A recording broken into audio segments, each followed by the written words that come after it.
अरविंद केजरीवाल इस वक्त एक प्रेस कॉन्फ्रेंस कर रहे हैं, आइए आपको सीधे उस प्रेस कॉन्फ्रेंस में लिए चलते हैं। उस ऑपरेशन में हमने भाग लेने के बाद में सबसे पहले तो वहाँ जो होस्टेज जिनको बना रखा था उनको बचाने का बहुत मेन काम वही था, आदमियों को बचाना है।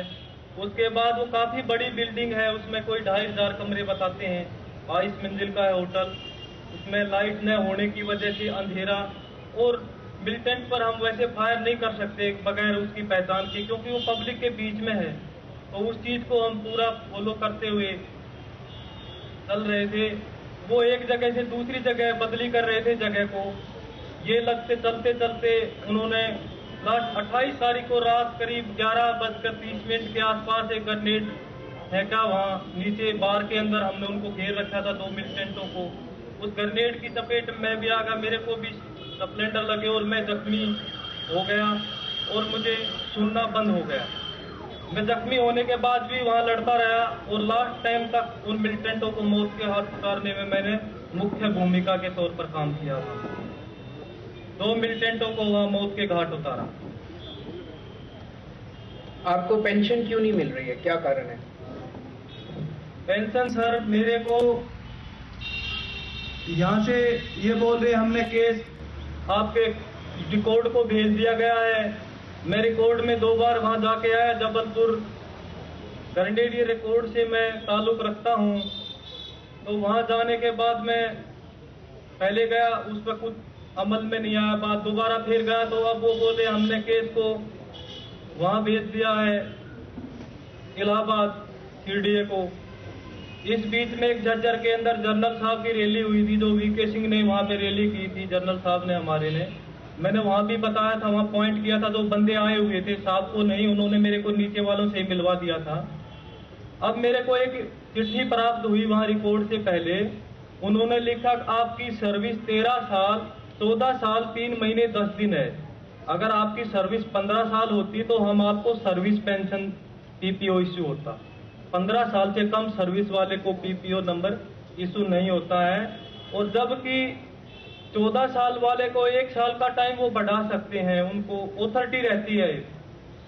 तो एक चिट्ठी तो ये प्राप्त हुई। दूसरी चिट्ठी उन्होंने ये बोला भाई हमने आपकी डिसेबिलिटी पेंशन के लिए इलाहाबाद को केस भेज रखा है, तो उसका अभी तक आया नहीं है।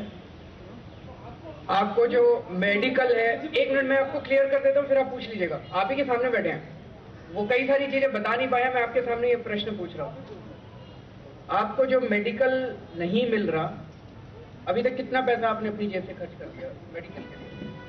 मैंने उसके लिए अपनी जेब से लाख रुपए से ज्यादा खर्च कर दिया है, क्योंकि मैं रेगुलर अपनी दवाइयां खा रहा हूँ। और ये ही नहीं, डिफेंस का मेरे जो डिपेंडेंट है, माताजी, पिताजी, मेरे बच्चे, मेरी वाइफ, उनका भी मेडिकल इलाज करना गवर्नमेंट की जवाबदारी बनती है, जो ईसीएचएस के थ्रू जवाबदारी बनती है। और मैंने तो अपनी कर्तव्य निभाने का इतना वो किया है कि मेरे को 22 तारीख को बेटा पैदा हुआ था। मैंने बेटे का मुंह ना देखते हुए मैंने लड़ाई में जाना ज्यादा वो समझा। ये जो आपको किसी तरह की धमकी दी थी उन्होंने, वो धमकी क्या थी? जब हम बार बार उस चीज को पूछ रहे थे कि सर हमारे को क्यों नहीं अवार्ड मिले, पैसा क्यों नहीं मिल रहा, तो ये बात चलती 26 जनवरी पर नहीं मिला, 15 अगस्त पर मिल जाएगा आपको, आगे 26 जनवरी पर मिल जाएगा। कोई कुंभ का मेला नहीं है, हर 6ठे महीने के अंदर अवार्ड मिलते हैं। ये 13 अगस्त की बात है। 13-14 अगस्त को टीवी चैनल के ऊपर चला था, सारा चैनल के ऊपर चला था, देशभक्तों का दर्द, एनएसजी के कमांडो मांग रहे हैं इंसाफ। 2010 में 14 तारीख को हमारे कमांडर ने वहां बुलाकर बोला अगर किसी मीडिया वाले को बता दिया अगर हमारे को अवार्ड नहीं मिले या हमारे को पैसा नहीं मिला है, तो जितना पैसा मिला है वो तो वापस करा ही दूंगा। जो प्रधानमंत्री से मिला है और 50,000 रुपये डीसी मुंबई से मिला है, जो ही मिला है इसको तो जमा करा दूंगा, आगे कुछ नहीं मिलेगा। और हेड शूट करा दूंगा यहाँ पे, अगर मुंह खोला किसी रिश्तेदार को भी ये बयान कर दिया तो।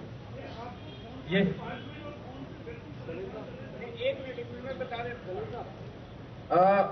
जो अभी तक आपको पैसा मिला, आपने अपना पैसा बताया, वो अपना नहीं, वो तो आपका इंश्योरेंस का पैसा था, आपका जमा पूंजी थी, वो तो मिलनी थी। इस ऑपरेशन की वजह से आपको अभी तक इनाम के रूप में, या आपको अभी तक टोटल कितना पैसा मिला है इस ऑपरेशन की वजह से?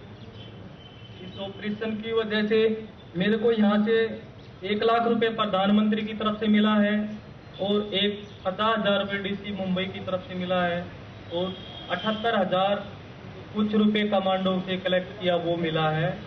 बाकी जो मैं हरियाणा से बिलोंग करता हूं, तो हमारे मुख्यमंत्री ने मेरे को 1 लाख रुपए से सम्मानित किया था, और 50,000 रुपए से DC झज्जर ने भी मेरे को सम्मानित किया। टोटल ये पैसा करीब 4 लाख के आसपास। उसमें 1 लाख आपने मेडिकल पे खर्च कर दिया। जो चेक आपने देखे थे फाइल में, उन चेक में से आपको कोई पैसा मिला? जो चेक मैंने देखे हैं वहां में, उनमें से मैंने कोई पैसा नहीं मिला। एक चेक 2 लाख रुपए का चेक, हाँ, वो मेरे को नहीं मिला।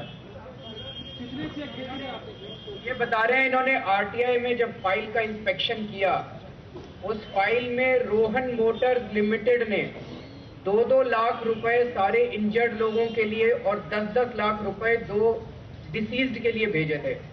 इनके नाम के चेक की फोटोकॉपी पड़ी हुई थी। तो ये बता रहे हैं जब मैंने उनसे पूछा कि इसका क्या हुआ, तो उन्होंने जवाब नहीं दिया। क्या वो चेक एनकैश हो चुके हैं? इनको अभी तक पैसा नहीं मिला और किसी को नहीं मिला। बाकी जो 11 लोग हैं उनमें से 9 लोग अभी सर्विस में हैं, वो अपना मुंह नहीं खोल सकते, लेकिन ये उनके सबके टच में है और ये सबके बिहाफ पे बता रहे हैं कि किसी को पैसा नहीं मिला। वो पैसा गया कहाँ? उसके अलावा बहुत सारे और लोगों ने उस दौरान, ये तो एक फाइल उन्होंने दिखाई, बाकी फाइल दिखाने से मना कर दिया। बहुत सारे लोगों ने, ये देश के ऊपर हमला था एक तरह से, बहुत सारे लोगों ने NSG कमांडोज के लिए पैसा दिया था। वो सारा पैसा गया कहाँ? इन लोगों को वो पैसा नहीं मिला है। अरविंद केजरीवाल प्रेस कॉन्फ्रेंस कर रहे हैं और प्रेस कॉन्फ्रेंस के अंदर NSG के जवान के साथ जो बीती है उसको उजागर कर रहे हैं, और आरोप यह है कि सरकार ने सेवानिवृत्ति के बाद इस NSG के जवान को पेंशन नहीं दी। हालांकि सरकार ने कहा है कि पेंशन दी जा रही है, लेकिन जब खोजबीन की जा रही है तो पता चल रहा है कि सेवानिवृत्ति पिछले साल अक्टूबर के महीने में सुरेंद्र सिंह की हुई थी और 13 महीने बाद पेंशन का फोन आया। जब पता चला कि सुरेंद्र सिंह जो है वो अपनी इस मांग को लेकर आंदोलन करना चाह रहे हैं, तब इस साल नवंबर के महीने में, यानी 13 महीने बाद फोन आया कि पेंशन मिलेगी। केजरीवाल ने आरोप लगाया कि NSG के जवान को पेंशन नहीं मिल रही, और NSG के जवान सुरेंद्र ने भी केजरीवाल के साथ प्रेस कॉन्फ्रेंस में ये आरोप लगाया सरकार पर। लेकिन सरकार कह रही है कि NSG के जवान को 25,000 रुपए माहवार हर महीने पेंशन दी जा रही है।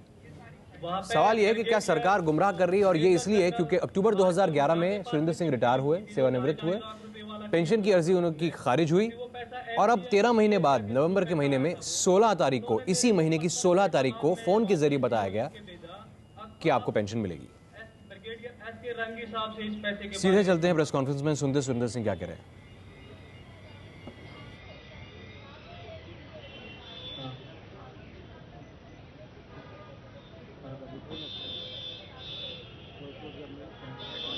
नहीं, मेरा अकाउंट चेक कर लो, मेरे अकाउंट में कोई पैसा नहीं आया है और ना ही मेरे को पेंशन मिल रही है। अभी तक कोई चिट्ठी भी प्राप्त नहीं हुई है।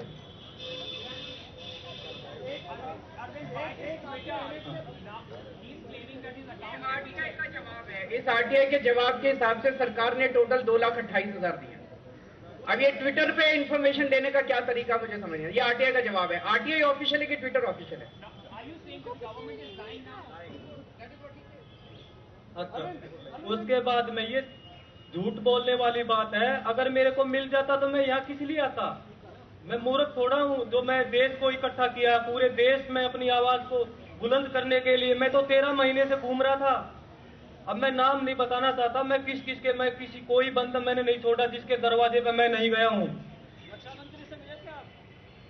अभी मैं किसी का नाम बताना नहीं चाहता और न मैं इसको राजनीति की तरफ ले जाना नहीं चाहता हूँ इस चीज को, क्योंकि मैं राजनीति से परे रहा हूँ। मैं एक देश का सिपाही रहा हूँ और मैंने अपनी ड्यूटी की है, अपना 100% कर्तव्य निभाया है, ठीक है।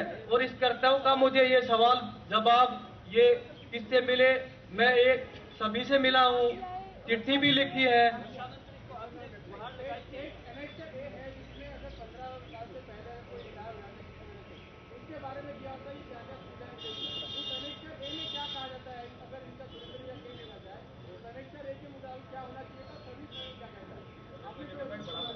वो तो वो कह ही रहे हैं कि कानून के मुताबिक 15 साल से कम पे आपको सर्विस पेंशन नहीं मिलती,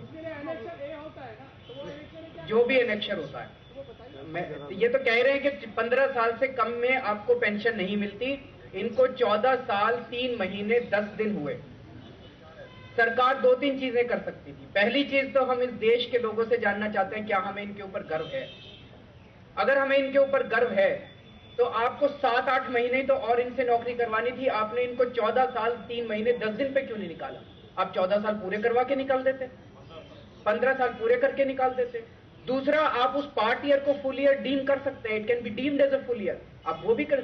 आपकी मंशा थी क्या इनको पेंशन देने की? आपकी मंशा नहीं थी। आप तो कानून ढूंढ रहे हैं कि पेंशन कैसे न दी जाए। तो पेंशन, सर्विस पेंशन देने के लिए अगर 15 साल का रूल है, अगर रूल बदलना भी पड़े तो क्या हमें अपने जवानों के की हाँ?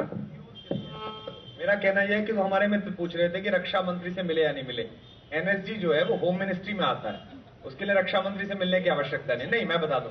दूसरा क्या है, ये इनके लिए इतना महत्वपूर्ण क्षण है कि 3 दिन का बेटा जिसका हो, उसने उसका मुंह नहीं देखा और वो मानेसर से सीधा हमारे लिए लड़ने चला गया। ये हमारे देश के लिए बहुत शर्मनाक क्षण है। ये देश का हीरो, जिस देश में एक बार बल्ला घुमाने पर 1 लाख रुपए देती हैं सरकारें, उस देश में सामने खड़े होकर 2 आतंकवादियों को मारकर शरीर पर गोलियों के निशान और ग्रेनेड के निशान झेलने के बाद एक आदमी याचक की मुद्रा में खड़ा है। ये देश के लिए, सारी बुद्धिजीविता के लिए शर्मनाक विषय है। इसलिए वो जिन से मिले, उन सब राजनीतिक दलों के आकाओं के नाम, उन सब अधिकारियों के नाम वो शालीनता की वजह से नहीं बता रहे जो उन्हें सेना में सिखाई गई है। जो सिक्रेसी, जो शर्म उन्हें सिखाई गई है, उनकी शर्म अब भी बाकी है। व्यवस्था की शर्म खत्म है। जो व्यवस्था लाइव झूठ बोल रही है, देश की सरकार आपके सामने जिंदा झूठ बोल रही है। क्योंकि पत्रकार यहां है, क्योंकि ये लाइव जा रहा है, इसलिए वो ट्वीट कर रहे हैं, इसलिए बता रहे हैं। क्या देश के सारे सुरेंद्र सिंह के लिए वो ट्वीट करते हैं? क्या देश के सारे सुरेंद्र सिंह के लिए जाते हैं? 3 साल 2 साल निर्वाचित सरकार में रहने के बाद आप जीवन भर 87-90 साल की उम्र तक के हमारे टैक्स के पैसे से इलाज पाते रहते हैं।